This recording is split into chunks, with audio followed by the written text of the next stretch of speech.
The Helena May came about by the work of Helena May, who was the wife of the 15th Governor of Hong Kong. She had the help of two gentlemen. They were Ellis Kaduri and Ho Kam Tong. Helena May was the mother of 4 daughters, and she could see lots of expatriate young girls coming to Hong Kong to work. They needed places to live. The Helena May still has its same role as it had in 1916. In 1916, we were set up to provide a residence for women, to provide meeting rooms for women, and to provide a club. And this is still going on today. But more importantly, the Helena May is part of this community. It's part of Hong Kong's history. The important thing to understand a heritage building is not in the architectural style, but really the story, what we simply refer to, or even UNESCO refer to as story, behind the style, behind the building, behind the architecture. So what makes the architecture great, or rather what makes the building or the institution recognizable and relevant to society is more important than identifying the style of the building. And you use the building as a vehicle, as a storyboard, if you like, to understand the development of Helena May through all the changes that has happened over time, and putting all this story together to form a complete narrative, and that will tell you, why the Helena May is so significant as a piece of heritage representing Hong Kong.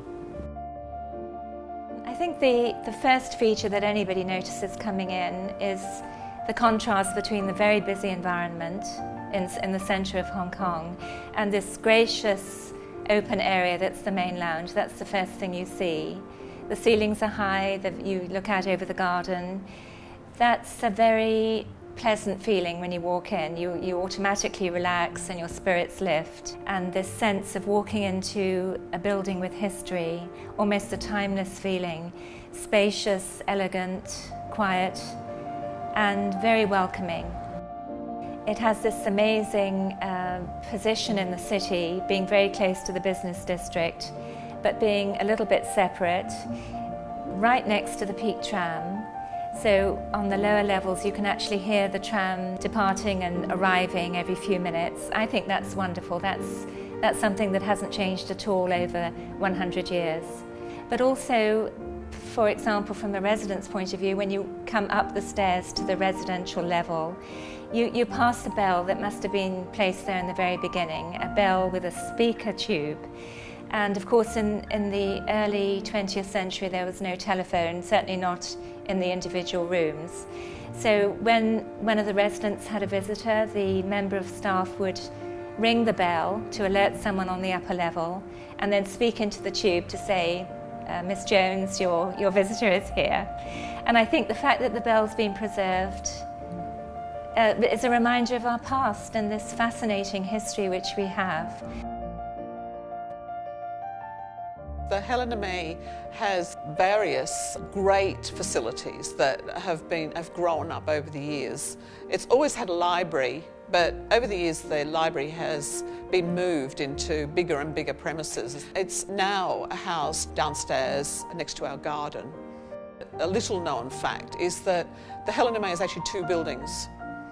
We have a heritage building, which is the building we're in now. But we also have a small building which was built in 1958. The court building, the other little building, which is in our back garden, has 16 serviced flats, and that's for men and women. Helena May has always traditionally done different work for the community, and in recent years we've made that a lot more formal. So we now have a community outreach committee. The work they do is varied. It can be events that they hold which are in name of a particular charity, or they can go out and actually do work with members of the community. Especially we have a special relationship with Harmony House and also with a residence for elderly ladies. We also have scholarships, educational scholarships, especially for girls.